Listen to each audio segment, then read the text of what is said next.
Hey, and welcome to today's episode of Piano TV. I am hanging out in my piano studio right now, and I wanted to I've been spending several hours going through Piano Marvel's materials for sight reading.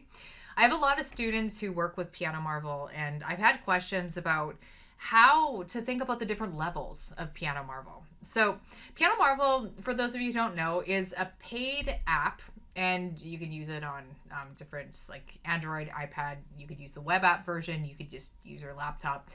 But what they offer is a big, basically, supply of different sheet music that is including like popular sheet music, like the Piano Adventures music and so forth, that you synchronize with basically like a moving bar, and the bar goes by while you're attempting to play. So it gives you the opportunity to follow the music. But the thing that's unique about Piano Marvel is it'll actually it'll tell you how you're doing. So if you have a MIDI input with your keyboard to the device you're using Piano Marvel with, it'll give you feedback on like if your rhythm was off or if you made a note mistake, because it'll kind of show a little overlay with what you performed with what you were supposed to perform once you're done. It's really cool. It is a paid app, so it's not something that I recommend or require for my students, because I don't want people to have to buy extra things if they don't want to. But people have in the past found this to be a really useful resource.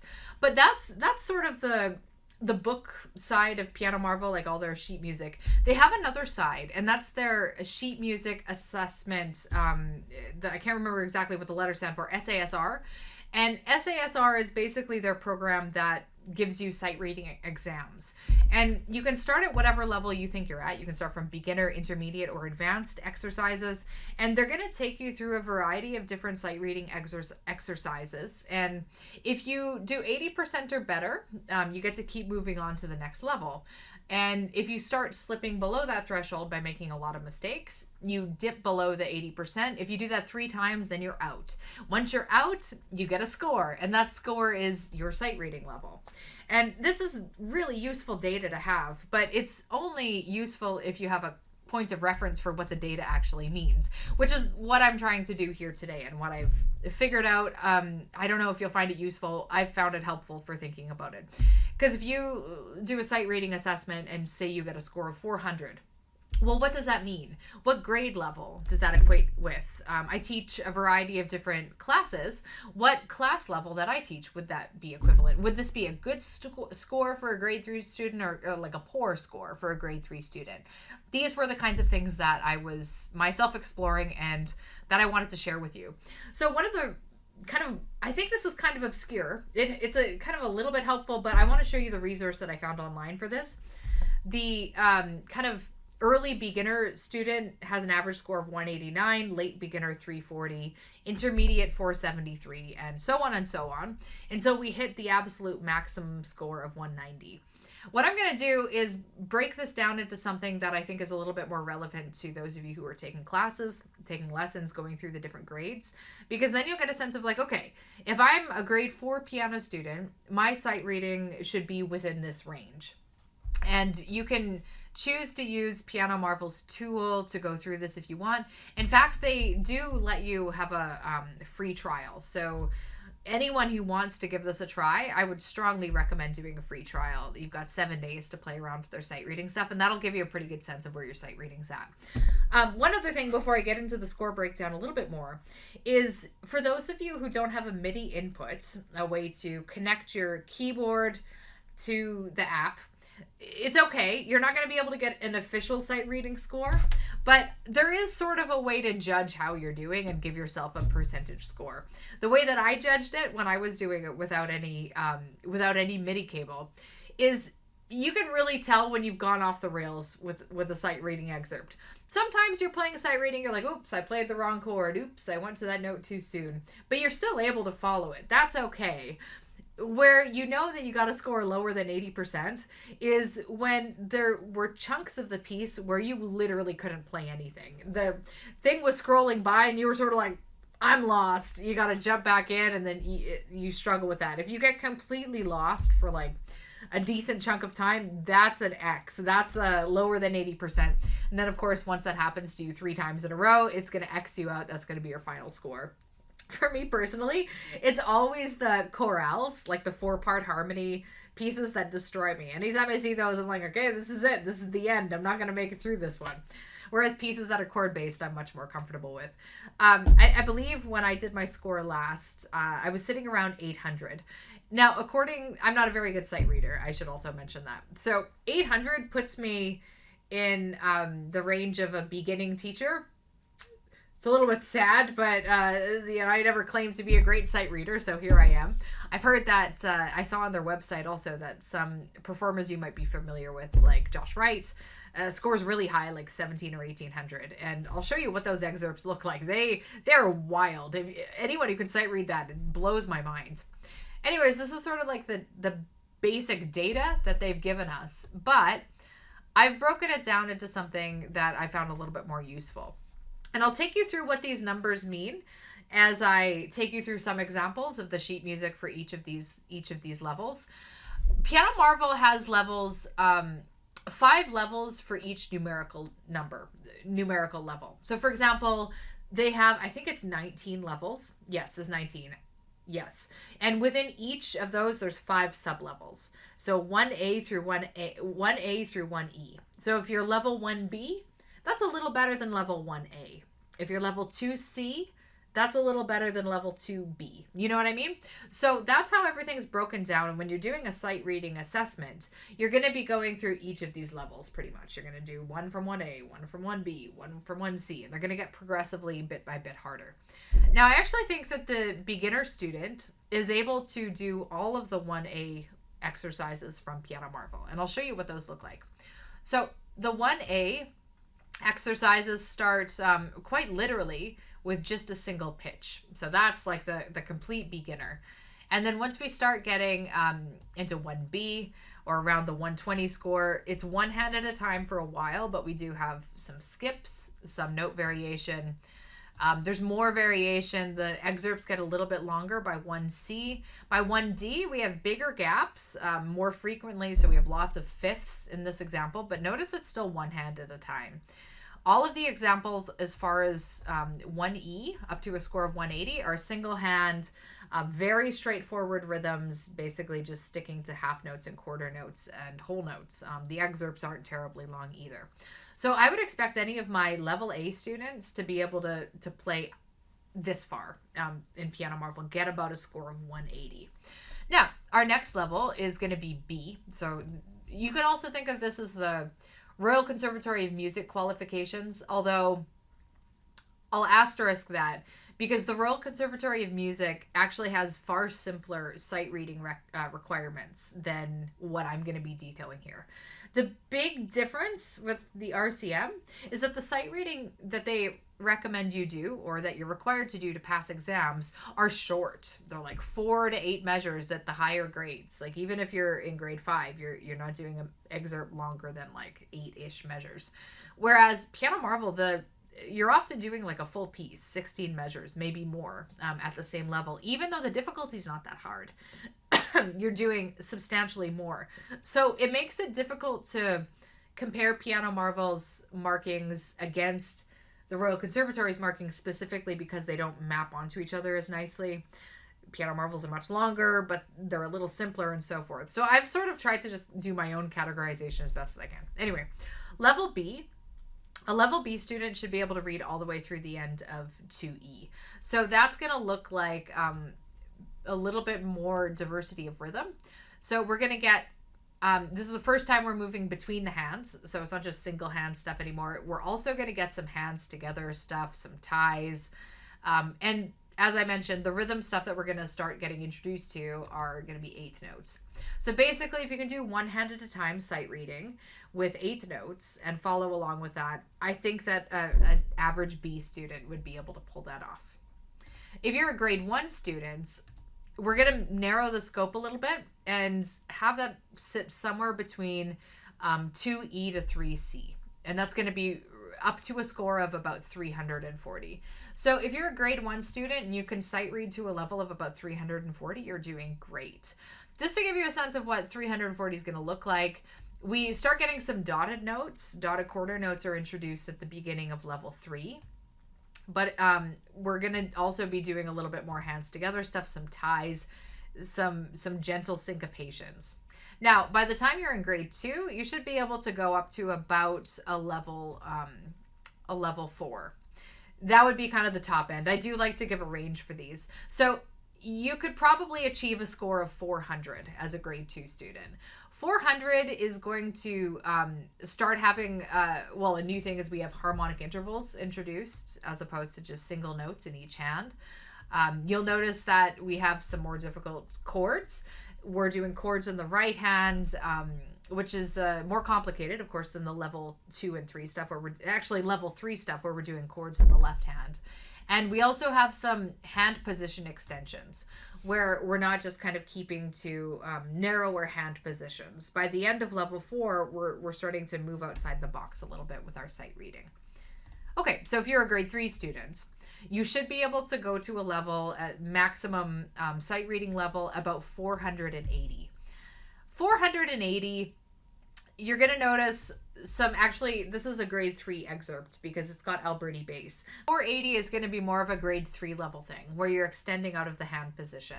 And then by the time you get to a grade 4 level, you should be able to get to about 580. Now, it's worth noting that Piano Marvel marks sight reading at 580 to be advanced. I disagree with this classification personally.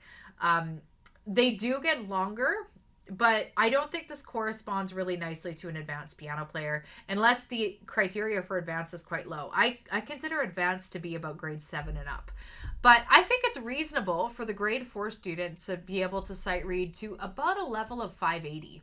And I just want to show you where we're getting to with 580. We've got accidentals. We've got solid chords, eighth notes, hands together stuff. This is all really reasonably doable. Even though we're moving out of hand positions a little bit more, this isn't much harder than something you'd come across at a grade 1 or 2 level. And usually our sight reading is going to be a couple levels above what our true level is in terms of, our sight reading is going to be a couple levels below what our true playing level is. So for a grade 4 player, we should be able to sight read around a grade 1 or 2 level.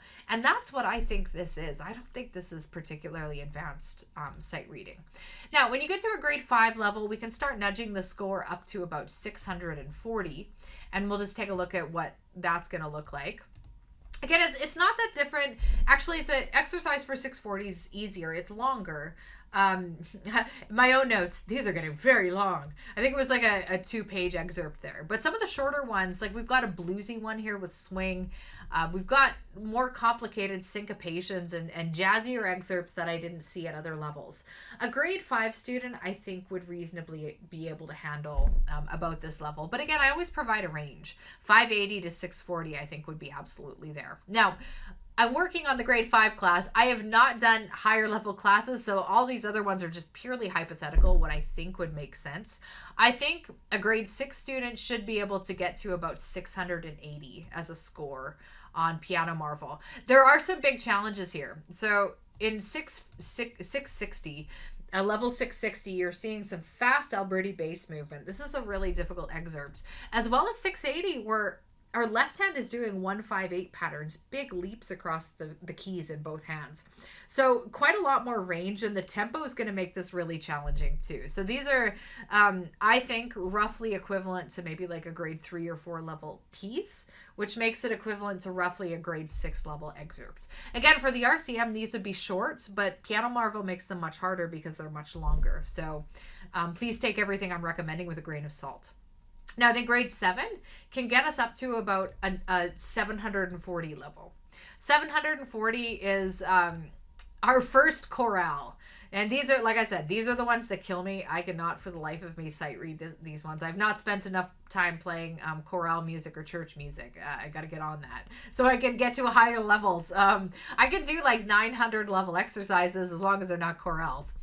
Anyways, the first chorales, I think these ones are brutal to sight read. And I think this is roughly equivalent to the kind of music you might see at a grade 4 or 5 level piano. So that's why I think that's a reasonable stopping point for the grade 7 student. This is where I think you're an advanced. I think I would qualify you as an advanced student. If you're able to get to the point where you can sight read a chorale, like a grade 4 level chorale, like, whew, you're doing great.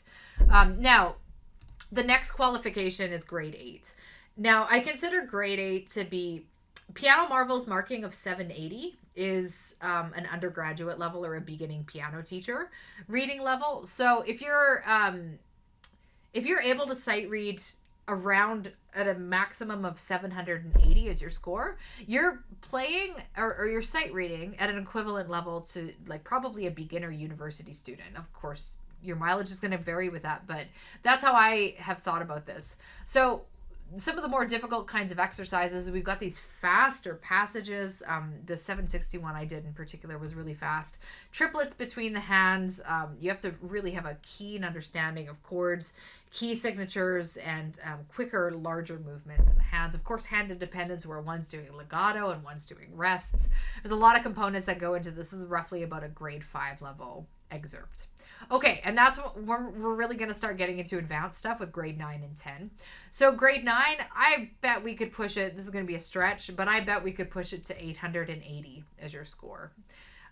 This is about kind of the range I'm in. So I think, based on their materials, that I'm sight reading roughly at a grade 9 level, and I'm playing at roughly a grade 10 level. So my sight reading skill is a little lower than my playing skill, and that makes sense. And my ear skill is way better than my grade level. So, you know, we all have different skills at the piano. This is one I need to improve.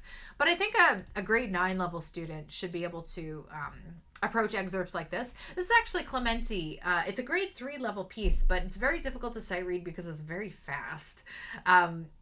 There's jazzy excerpts that we've got here, lots of free range movements, some swing.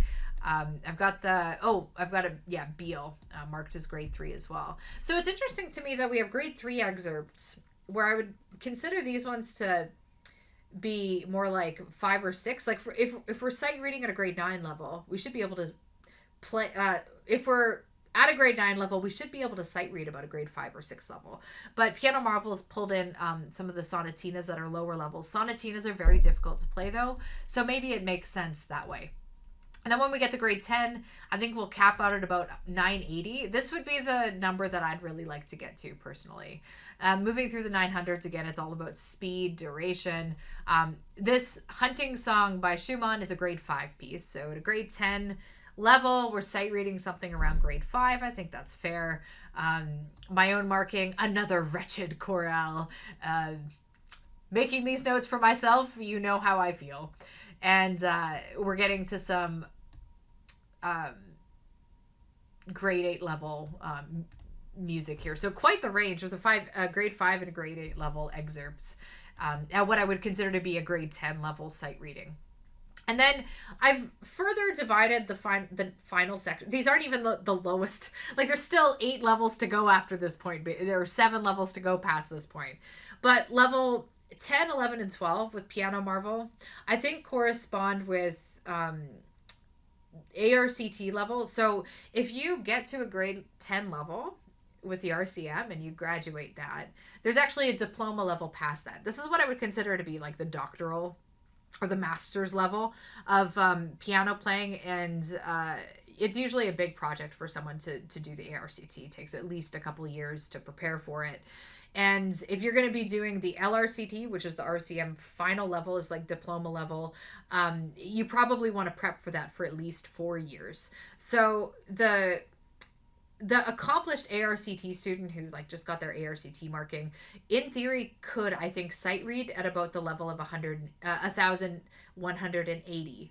Whereas someone just beginning doctoral level studies with the RCM LRCT would be aiming for something of about 1280. Now, just to give you a sense of what these excerpts start looking like, we've got Venetian Boat Song, probably grade 7 level piece. We've got a grade 6 Chopin Waltz. Look at this, like being able to sight read that on the fly. Oh man, I could learn it, but I don't know about sight reading it. We've got a grade 5 minuet in here, another wretched chorale at 1120, and we're coming up to about 1180, which is where we would be if we were at a like basically the ARCT level. So Mazurka in A minor by Chopin, if you could sight read this, not learn it, but literally just play it on the fly, that's roughly going to be equivalent to having done a master's degree in piano specifically, or the RCM's ARCD. That's how I would think of it anyways. And just for funsies, to give you a sense of the kind of music that lies well outside that range, like once we're getting to the sort of the peak sight reading, we've got Bach sinfonias. Look at these wild excerpts that you would have to deal with. Bach preludes. Really, really, the Chopin sonatas are famously difficult to learn, let alone sight read. We're kind of in virtuoso territory here. We're kind of hitting where the Josh Wrights of the world live, and it's really cool to see. I don't ever expect to get this good at sight reading. I'll be happy if I could ever crack 1,000. I'm much more into ear playing, but it just gives you a sense of the density and the difficulty of music. Now, their highest score is 1900, I think. That's what we saw. So pretty much the level that's going to give you that is a Bach fugue, which an ARCT level piano player would struggle to learn, let alone sight read on the fly. So their levels get really, really, really difficult, and most average students are going to be living in like the first 4 levels. I'd be really interested to know, though, let me know in the comments how, if you've done these examinations for yourself, where does your sight reading level match up to your playing level? And do you think that these categorizations make sense to you, or do you think there's something off? I'd love to have feedback from other people, because I'm sort of doing this based on what I've seen from a few of my students and my own intuitions about the music, but that's different than the actual experience of, you know, all of you out there using these tools and sight reading and practicing. So let me know. Thank you so much for watching this video. Hopefully you got something out of it, and have fun with your sight reading.